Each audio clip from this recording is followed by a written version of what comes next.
net emissions. So helium is the most famous user of this burn and mint protocol is helium, and with HIP advancement in tokenomics, and this was back in 2021, they introduced their two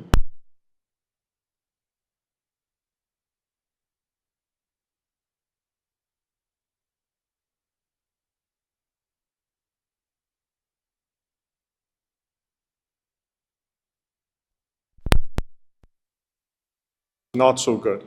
Net emissions are a re-emission of a limited number of burn tokens. So in the helium network, they re-emit up to 50,000 tokens. So the first 50,000, they don't get burned, they get re-emitted.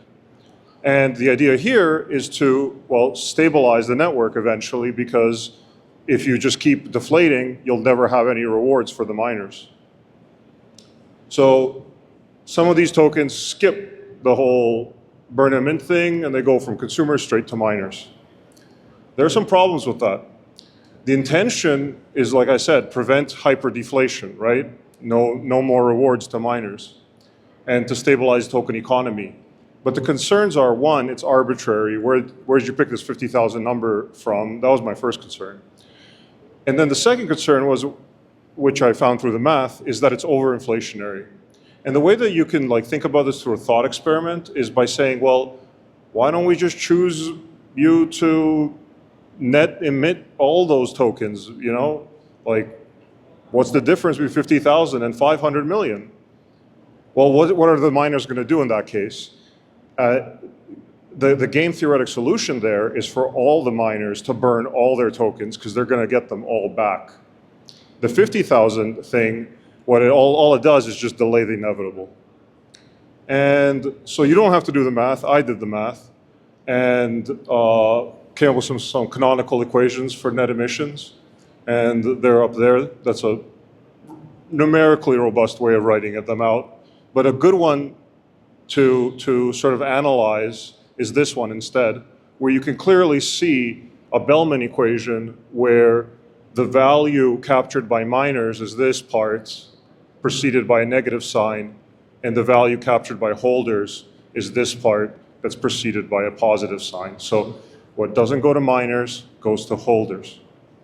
If you solve this equation, you end up seeing that the miners, what they like to do is basically keep burning as much as they can until basically the holders have left the building. And once the holders have left, you own the network. So the miners, they get everything. That's the sort of game theoretic solution here, the dominant strategy.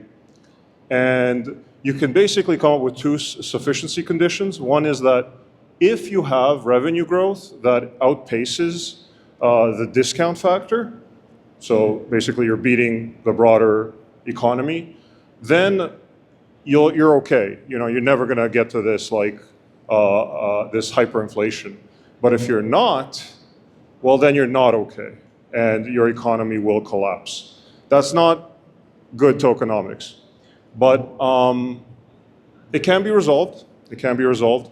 It's many years away of this happening, as you can see here. So here's the scale, 40 years. I took some realistic numbers to show what I think is happening here in my numerical simulation. And there you see that I basically compared it to two different situations. In one situation, you have this naive outlook that nothing will ever change in the helium tokenomics. That's never going to happen. People will, make the right decision eventually. And then the other one is that the market anticipates that there will be some sort of revenue sharing starting in year 5. So that's about here. That's where you see this kink. And you can see that well, maybe the market's anticipating it now, who knows? This isn't really meant to be something that, that gives you some sort of idea of what's happening now in the market. But it is supposed to give you the idea that, yes, miners do end up collapsing the entire monetary scheme here. As you can see here, eventually there is no more tokens in the system. and you only have enough tokens to be able to pay out the next round of burn, theoretically. More concerning than that is really this part here, where you see the miner reward staying quite low for a long time. And the reason that happens is because the miners, they are pushing the price to themselves down because they're damaging themselves so that eventually they can get all this sweet revenue in the future. I mean, theoretically, of course. But that's kind of happening. And even in this anticipatory case, you do see that the miners do push it down, even though they do anticipate that eventually there will be revenue sharing, they still do this. So I think net emissions is therefore a fallacy because it doesn't perform as intended. And if you want to check why that is, well, you just got to read the inventors of the net emissions and what they said. And that's quoted here. And that's it. Here's a link to my blog post about this, and maybe I'll get a paper out soon at some point. Professor Uroš, thank you very much for that very insightful presentation. I've got lots of other questions, but I'll give it up to the audience. Yes.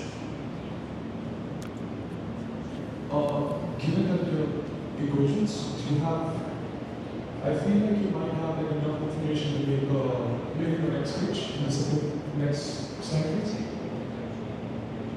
You might have enough information to make like a bound, right? Like a theoretical bound on like the rewards and the revenue growth at the same time. Oh, like a bound on the revenue? Yeah. Like what do you mean? I feel because you have the equation right there. Say what? Sorry, my hearing is so bad.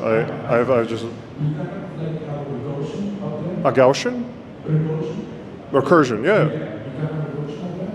I feel like, I don't know the math like behind it, obviously I just see some Sure. equations here, but I see the market stability one, the statistics that you have there. So Okay. I'm just wondering, do you guys have enough, if you don't have enough information to make like a theoretical bound, which will support your capital, which will support your simulations?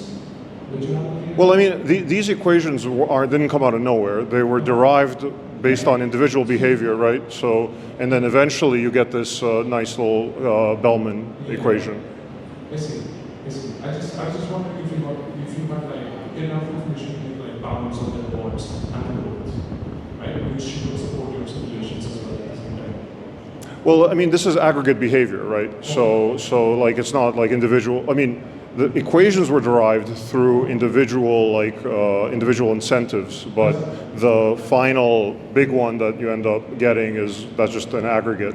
And realistically, I mean, this here is just how holders value the market. V here is the value of all the tokens to holders. They end up getting nothing eventually. So dumping the token. Getting a bound on the, I don't know if it matters too much. I mean, to get a bound, I'm not sure, but you know. It seems like an offline mathematical. Sure. You want